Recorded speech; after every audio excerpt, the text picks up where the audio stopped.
지금 설명드릴 내용은 개인 파산과 개인 회생의 장점에 대해서 설명을 한번 드리겠습니다. 단점이나 불이익에 대해서는 굉장히 많은 영상이 있는데 장점에 대해서는 별 내용이 없길래 제가 오늘 한번 설명을 드리고자 합니다. 첫 번째로 개인 파산의 장점은 변제를 안 합니다. 3년 동안 고생스럽게 변제하는 게 아니라 그냥 변제 하나도 안 하고 채무를 한 방에 날리고 소멸시키는 것입니다. 젊은 사람들 같은 경우는 이런 질문을 안 하시죠. 왜냐하면 젊은 분은 어차피 취업해서 일을 할 거니까, 어디서 일해도 일할 사람들이지 집에서 놀 생각이 없으니까 개인 회생할 거니까 별 고민을 안 하시는데, 나이가 좀 많다거나 은퇴를 한 다음이라거나 이제 취업이 쉽지 않은 사람이라거나 또는 젊어도 내가 몸이 아파서, 그게 신체가 아프든 정신이 아프든 어디가 아파가지고 제대로 취업해서 일을 하기 힘든 사람들, 이런 사람들 같은 경우는 덜컥 걱정이 된단 말이죠. 물론 억지로 어딘가 취업하라면 취업은 할 수 있지만 3년 변제 계획안을 받아서 개인회생을 인가를 받았는데 몇 달 일하다가 다시 몸에 어떤 아픈 게 재발이 돼가지고 집에 들어놓으면, 일을 못하면, 그러면 개인회생 재판한 것이 별 의미가 없어지고 지금까지 몇 번 변제한 게 무의미하게 폐지가 될 수도 있으니까 이건 죽도 밥도 안 되는 상황이 될 수 있는 거죠. 이런 분들은 개인 파산을 해서 변제를 하지 않는 것이 큰 장점이 되는 것이죠. 제가 채무자들을 많이 만나잖아요. 채무자들을 만나면 그분들이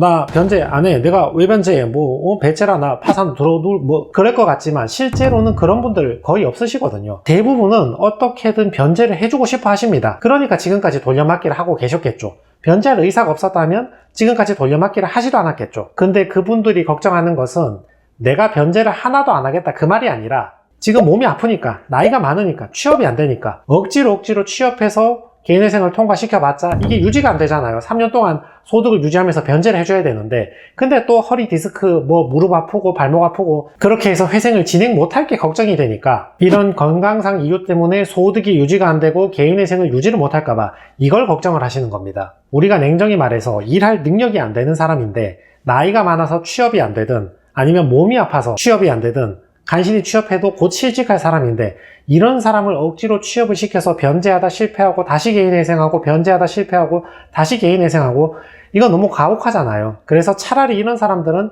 그냥 파산으로 일시의 채무를 날려주는 게 낫죠. 변제를 안 시키는 게 타당하죠. 개인 파산의 두 번째 장점은 면제 재산입니다. 채무자 회생법 제383조를 보시면 6개월치의 생활비인데 대통령령으로 정하는 구체적인 그 금액에 대해서는 법원이 파산 재단에서 면제를 해줄 수 있거든요. 쉽게 말해서 채무자 재산을 다 가져와서 채권자한테 나눠주는데, 대통령령이 정한 그 6개월치의 생활비, 그거는 안 가져온다, 그 말이죠. 채무자 당신 가지시라, 그 말입니다. 원래는 파산을 신청하면 채무자가 자기가 가지고 있는 재산은 채권자한테 전부 나눠줘야 되거든요. 파산이라는 게 뭡니까? 빚잔치잖아요.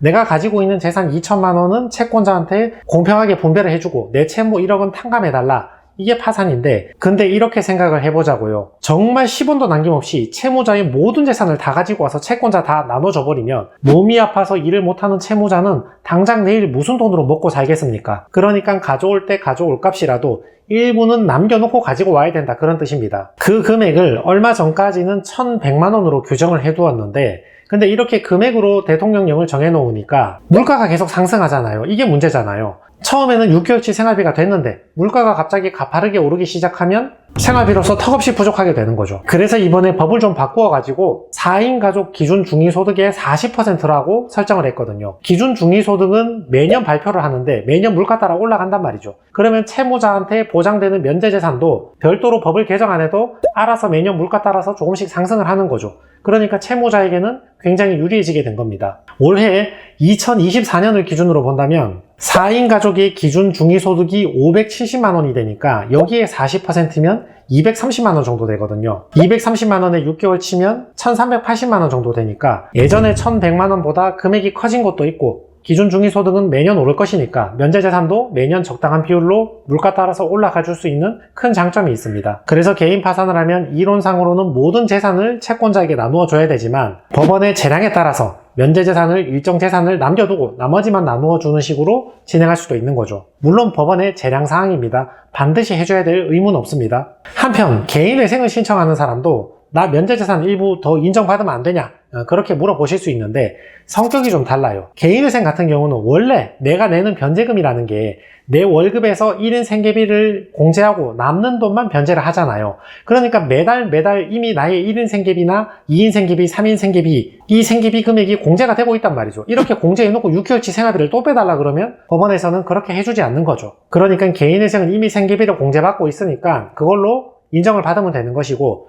파산은 변제를 안 하니까 매달 인정받는 생계비가 없으니까 6개월치 생계비 이 정도 범위에서는 법원이 재량껏 면제재산을 인정해 줄 수 있다. 이렇게 이해하시는 것이 좋을 것 같습니다. 세 번째는 개인회생의 장점입니다. 개인회생의 장점이 뭐가 있을까요? 제가 생각할 때는 자존감이 가장 큰 장점이라고 생각을 하거든요. 여러분 연체되신 분들은 이미 아시겠지만 며칠 연체되면 전화가 옵니까? 하루만 연체가 되어도 전화가 빗발치잖아요. 전화도 오고 문자도 오고 돈 갚으라고 난리가 나잖아요. 근데 채무자 여러분들 돈 갚으라는 연락이 오면 여러분 사실 하실 말씀도 없잖아요. 그냥 전화 받아봤자 미안합니다. 사과 말고는 할 것도 없잖아요. 뭐 빌린 돈을 갚으라는 게 채권자가 뭐 잘못된 말을 하는 것도 아니고. 근데 나이 많거나 여성분들이거나 이런 분들 중에서는 그 전화 한 통 받는 게 너무 심장이 조마조마하고 신경쇠약에 걸려서 쓰러질 것 같다. 이런 분들도 많이 계시단 말이죠. 한편 채무자들의 예전 생활은 어땠을까요? 지금은 돈 갚으라고 전화가 오면 미안합니다, 죄송합니다 그 말밖에는 못하고 있지만 예전엔 어떻을까요? 물론 어릴 때부터 시종일관 힘들었던 사람도 있지만 한때는 유복했던 사람도 있고 한때는 사업체가 잘 나갔던 분들도 계시고 한때는 부동산 자산도 갖고 있던 분도 계시고 지금 현재 대기업이나 좋은 회사에 다니시는 분도 계시고 채무자 나름의 형편에 따라서 한때는 잘 살았거나 소득이 높거나 많이 배우신 분도 많이 계시단 말이죠. 근데 그 채무자들의 지금 오늘의 일상은 어떻습니까? 그분들이 하루 종일 하는 게 뭡니까? 저기 빌려서 여기 변제할까? 내 배우자 카드 어떻게 살려가지고 내 채무 변제하고 다음 달에 내 카드 살아남으면 여기서 땡겨서 배우자 거 갚을까? 하루 종일 이 생각만 하시는 거죠. 여기 빌려서 저기 갚을까? 저기 빌려서 여기 갚을까? 하루 종일 이 생각만 하시는 거죠. 한때는 배움도 많고 경험도 많고 자산도 있어 봤기 때문에 자기 일에만 집중하면, 자기 본업에만 집중하면 얼마든지 돈을 많이 벌고 스스로 가족을 부양하고 세금도 내주고 사회에 기여를 할 수 있는 사람들인데 당장 빚독촉이 쏟아지니까 거기에만 신경이 매몰돼 있고 어떻게 돌려막기 할까 그것만 생각을 하시니까 자기 본업에 집중을 할 수 없는 거죠. 이 상태에서는 무슨 일을 해도 되지가 않는 거죠. 채무자들의 근본적인 문제가 여기에 있다고 봅니다. 충분히 소득 활동할 수 있는 능력은 있지만 지금 당장 수렁에 빠졌잖아요. 하루만 늦어도 돈 갚으란 전화가 빗발이 치니까 조금만 시간을 주고 분할 변제해주고 이자를 좀 탕감해주면 얼마든지 돈을 벌어서 부활할 수 있는 사람인데 그 채무자라는 사람이 능력을 발휘할 수 있게 그게 이직을 하든 승진을 하시든 아니면 새로운 창업을 하든 사업을 확장을 하시든 간에 자기의 능력을 발휘할 수 있게 여유만 조금 있으면 되는데 그 잠시 잠깐의 여유도 없이 사람을 달달달 볶으니까 하는 일도 안 되고 새로운 일도 추진할 수 없고 계속 채무의 굴레에 빠져 있는 거죠. 그러니까 매일매일 미안하고 죄송한 사람이 되는 거죠. 근데 개인회생이나 채무 탕감 절차를 이용해서 사건 번호를 받고 금지 명령을 딱 받아버리면 채권자의 독촉과 추심이 정지가 되고 이자 발생을 막아버리고 기존에 있는 채무는 분할 변제해서